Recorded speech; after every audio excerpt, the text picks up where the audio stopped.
India ने अपना Asia cup का स्क्वाड अनाउंस कर दिया है। वाशिंगटन सुंदर नहीं है, श्रेयस अय्यर नहीं है, जयसवाल नहीं है। कंप्लीट डिस्कशन करते हैं आगे जाके। पाकिस्तान के सीनियर्स प्लेयर्स T20 के बाद एक दफ़ा दोबारा से T20 में सिलेक्शन होने के बाद नहीं होने के बाद अब उनकी सैलरीज जो हैं वो भी कट कर दी हैं। पीसीबी ने एक दफ़ा दोबारा से पाकिस्तान के जो सीनियर्स प्लेयर्स हैं, सो कॉल्ड सीनियर प्लेयर्स की तजलील करते हुए उनकी जो सैलरीज़ हैं, सेंट्रल कॉन्ट्रैक्ट का ए कैटेगरी का जो होता है किस्म का माहाना इनको तनख्वाह मिलती है, वो डिमोट करके एक दफ़ा ए कैटेगरी रखी नहीं, सबको बी कैटेगरी में रख दिया। अब 30 प्लेयर्स जो हैं पाकिस्तान ने इस दफ़ा सेलेक्ट किए हैं। अगर याद रहे पिछले साल आपको 27 प्लेयर रहते थे, वो कौन से नाम हैं जो ड्रॉप हुए हैं और वो कौन से नाम हैं जिनको डिमोट किया गया है और वो कौन से नए नाम हैं जिन्होंने एंट्री मारी है। कंप्लीट डिस्कशन करते हैं इसी वीडियो में। पहली दफ़ा है स्पोर्ट्स टाइम पे तो प्लीज़ सब्सक्राइब करें, बेल आइकन को दबाएं ताकि नए आने वाले व्लॉग्स, नए आने वाली वीडियोस, पॉडकास्ट इंशाल्लाह आगे जो है वो आने वाले दिनों में आपको कंप्लीट मिलेगी। सबसे पहले इंडिया के स्क्वाड पे नज़र डालते हैं। स्क्वाड इंडिया का अगर हम देखेंगे तो कप्तानी सूर्या कुमार यादव कर रहे हैं। उसके बाद पहले स्क्वाड आपको मैं पूरा पढ़ के बता देता हूँ, उसके बाद फिर आगे जाके बात की जाएगी कितना डेंजरस, कितना ख़तरनाक और कितना पाकिस्तान के लिए नुकसानदेह हो सकता है ये स्क्वाड, उसके वाले से भी बात करते हैं। पहले कप्तान सूर्या कुमार यादव, उसके बाद शुभमन गिल, उसके बाद अभिषेक शर्मा, उसके बाद तिलक वर्मा, हार्दिक पांड्या, शिवम दुबे, अक्षर पटेल, जितेश शर्मा, जसप्रीत बुमराह, वरुण चक्रवर्ती, अर्शदीप सिंह, कुलदीप यादव, उसके बाद संजू सैमसन, हर्षित राणा और रिंकू सिंह। कहाँ है वाशिंगटन सुंदर? आईपीएल का जिसकी 50 की एवरेज थी, 175 से ज़्यादा का स्ट्राइक रेट था। श्रेयस अय्यर पंजाब के कप्तान कहाँ पे हैं? फाइनल खेलने वाले पंजाब के कप्तान कहाँ पे हैं? नहीं पता। वाशिंगटन सुंदर कहाँ पे हैं? जयसवाल जो आखिरी टेस्ट मैच में सेंचुरी करता है वो इस टाइम अब कहाँ नज़र आ रहा है? ये सब के जो जवाबात हैं इस दफ़ा हमें प्रेस कॉन्फ्रेंस में देखने को मिले, जिसमें प्रेस कॉन्फ्रेंस में ये भी नज़र आ रहा था कि किस किस्म का इरादा लग रहा है। और यही हमें जो आगे जाके जो सारा इनका पूरा, अगर बॉडी लैंग्वेज की बात की जाए कप्तान की, उसके बाद आपकी मैनेजमेंट की, उसके बाद कोच जो कि मेन जड़ है बीसीसीआई की, जिसने टीम को लेके चलना है और जिसने टीम को बताना है कि पीछे कौन है। पीछे आपका गौतम गंभीर है। गौतम गंभीर की सोच ये है कि इंडिया के पास ना विराट है, ना कोहली है, ना रोहित है, ना शर्मा है, ना जडेजा है, ना रविंद्रा है। अब ये मूव ऑन हो चुके हैं। अब T20 की अलहदा एक किस्म की जो है वो बन चुकी है। सूर्या कुमार यादव को आगे लेकर चल रहे हैं। इंडिया चाहता ये है कि जैसे टेस्ट क्रिकेट में गौतम गंभीर ने पहली दफ़ा कप्तान भेजा इंग्लैंड में, जो कि 5 टेस्ट मैचेस की सीरीज़ थी, वो था शुभमन गिल। उसके बाद ओडीआई में भी शुभमन गिल, उसके बाद आपका शुभमन गिल ओडीआई में इसलिए कह रहा हूँ क्योंकि इस दफ़ा रोहित और विराट पे सवालात उठ चुके हैं।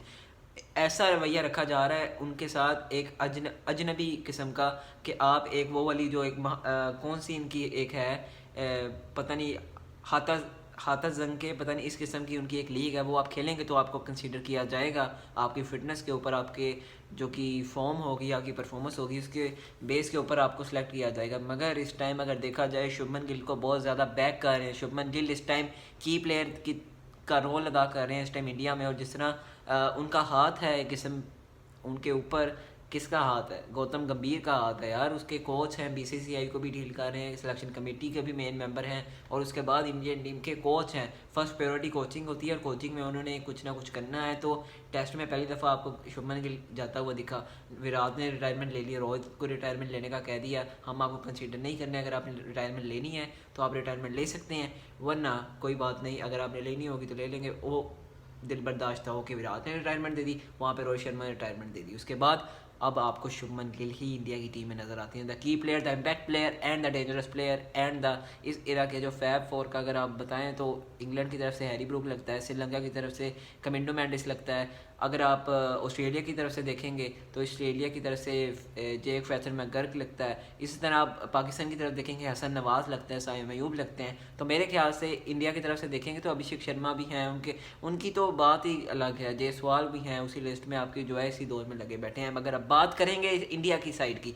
इंडिया ने एशिया कप का स्क्वाड है, पीछे बात चल रही थी, हर कोई अपना स्क्वाड बना रहा था, मगर हर कोई अपने स्क्वाड में श्रेयस अय्यर को फर्स्ट प्रायोरिटी पर रख रहा था। Middle order batsman Shreyas Iyer spin को अच्छा खेलते हैं, दुबई की पिचेस में खास कारामद साबित हो सकते हैं, ये जानते हुए कि हरीफ टीमों में कोई अच्छा खासा कॉम्बिनेशन की कमी है। मामूली सी कॉम्बिनेशन आपको नज़र आ रही है इस दफ़ा, ना कोई इतनी हाइप नज़र आ रही है because of the last incident between Pakistan and India, लेकिन हाइप तो बहुत है।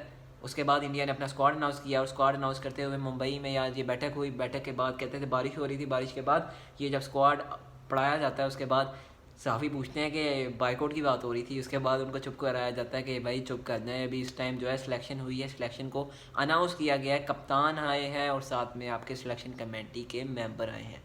अब सिलेक्शन हो गई, कमेटी हो गई, मेंबर हो गए, सब कुछ हो के मिल मिला के वाशिंगटन सुंदर नहीं होते, श्रेयस अय्यर नहीं होते, आपके जायसवाल नहीं होते। जो मेन प्रायोरिटी है, मैंने अपना स्क्वाड बनाया, इनको मैंने इसके अंदर आपका वाशिंगटन सुंदर एज ए की प्लेयर रखा जो आपको मिडिल ऑर्डर से आके अच्छा आगाज़ दे सकता है।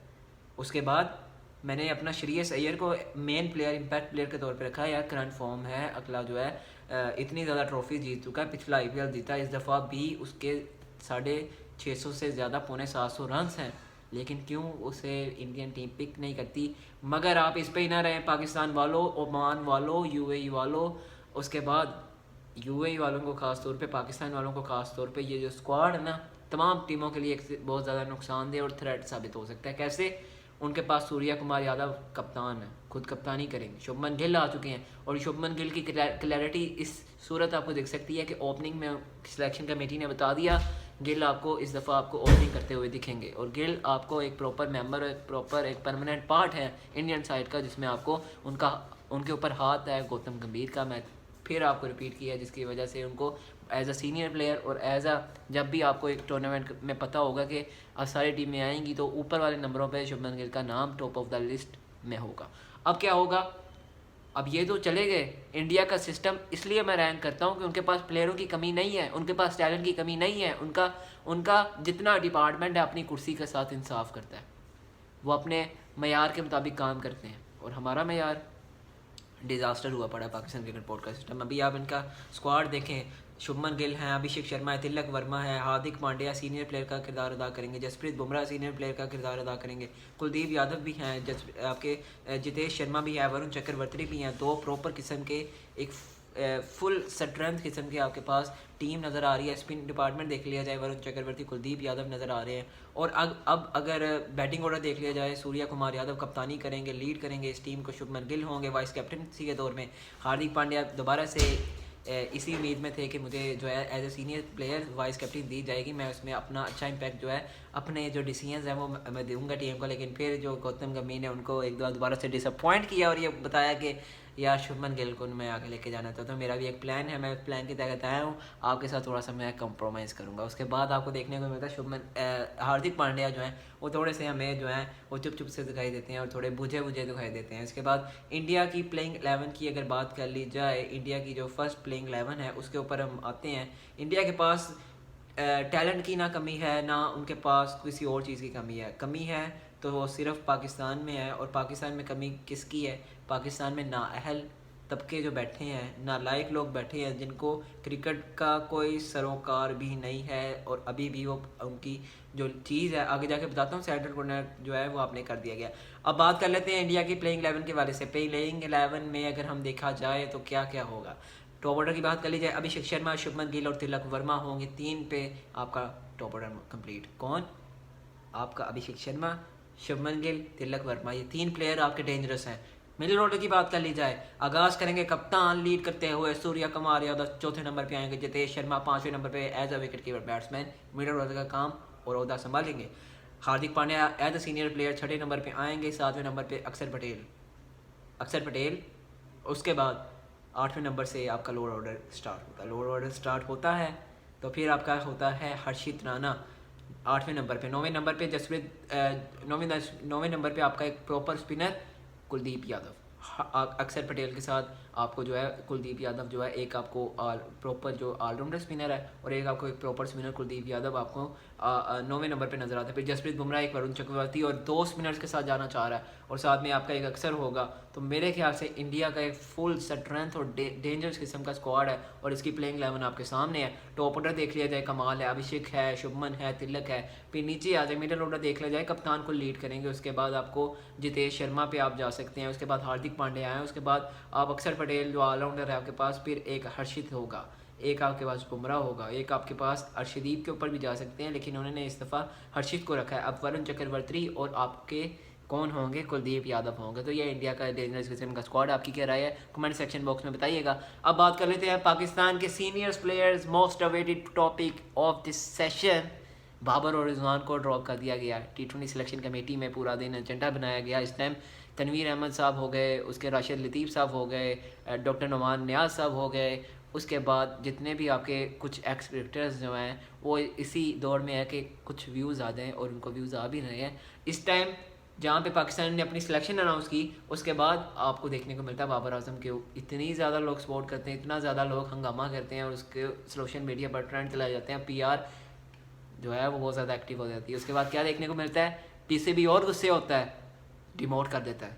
आपका सेंट्रल कॉन्ट्रैक्ट जहाँ पे 65 लाख रुपया मिल रहा था महीने का, कुछ ना भी करें हारने के बावजूद, अब PCB ने ये किया, जान छोड़ो हमारी, PCB ने एक कैटेगरी ख़त्म ही कर दी। आप डिज़र्व ही नहीं करते, आपकी काबिलियत इस मयार की नहीं है कि आप एक कैटेगरी में मौजूद हों और आपके महीने में 65 लाख रुपया हो। हुआ क्या वो बताता हूँ आपको। हुआ ये कि PCB का सेंट्रल कॉन्ट्रैक्ट पहले पढ़ के बताता हूँ। B कैटेगरी होगी, C होगी और D होगी। हर कैटेगरी में 10-10 प्लेयर होंगे, और कौन कौन इन हुआ, कौन आउट हुआ।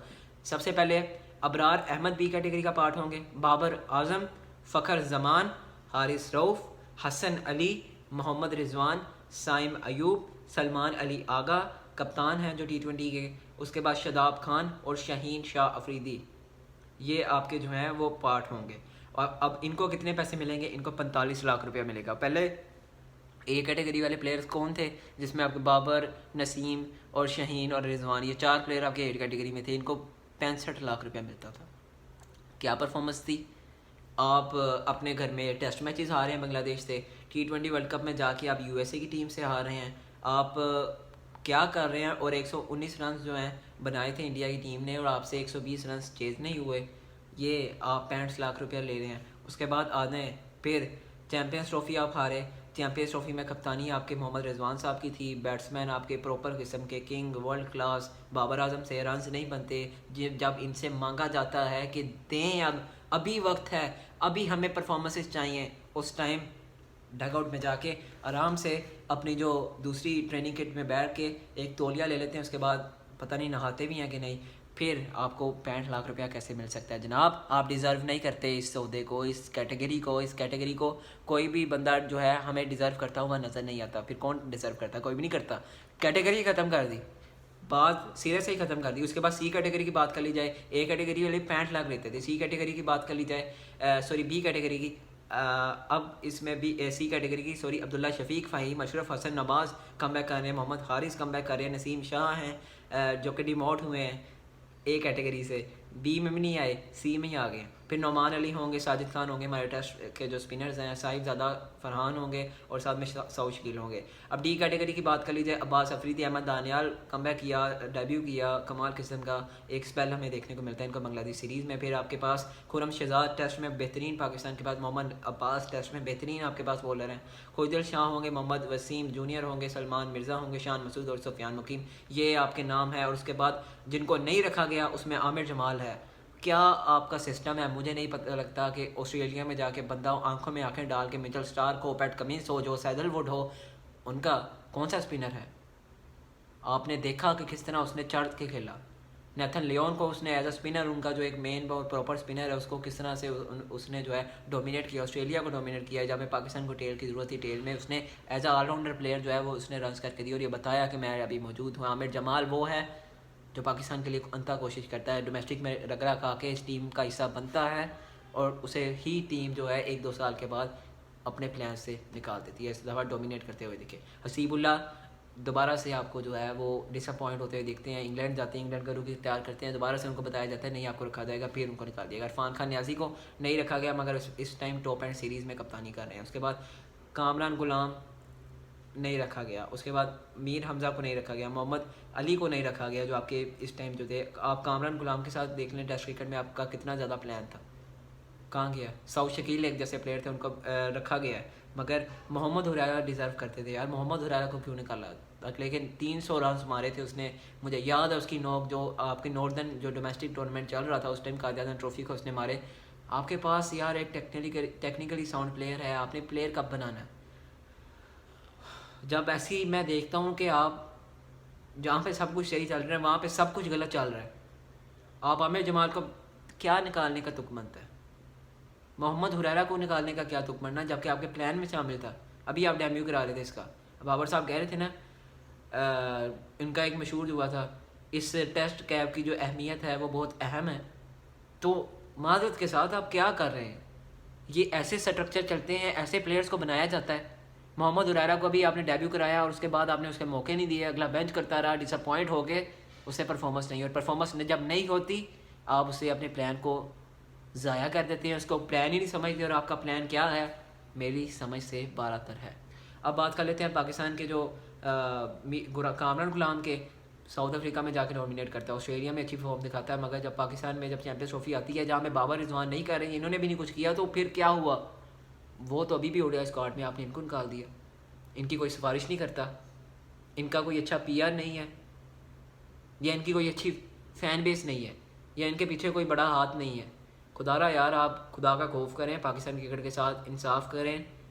ऐसे नहीं सिस्टम चलता। अगर आपने प्लेयर बनाना है, अगर आपने टीम को ऊपर लेके जाना है तो प्लेयर्स के साथ इंसाफ करना होगा, वरना आपको इसी किस्म की शिकस्तें बड़े टूर्नामेंट में देखने को मिलती रहेंगी, जिस किस्म का हाल इस टाइम पाकिस्तान टीम का 7 सालों में रहा है। कोई एक फ़तह जो आपको कुदरत की तरफ से मिल जाती है अगर आपका निज़ाम अच्छा चल रहा हो, आपको नहीं मिली, जिसका साफ मतलब ये है कि आपका अदारा ही एक किस्म का कंध भरा हुआ है उसके अंदर, जिसके अंदर नालायक और ना इंसाफ़ी करने वाले लोग भरे पड़े हैं।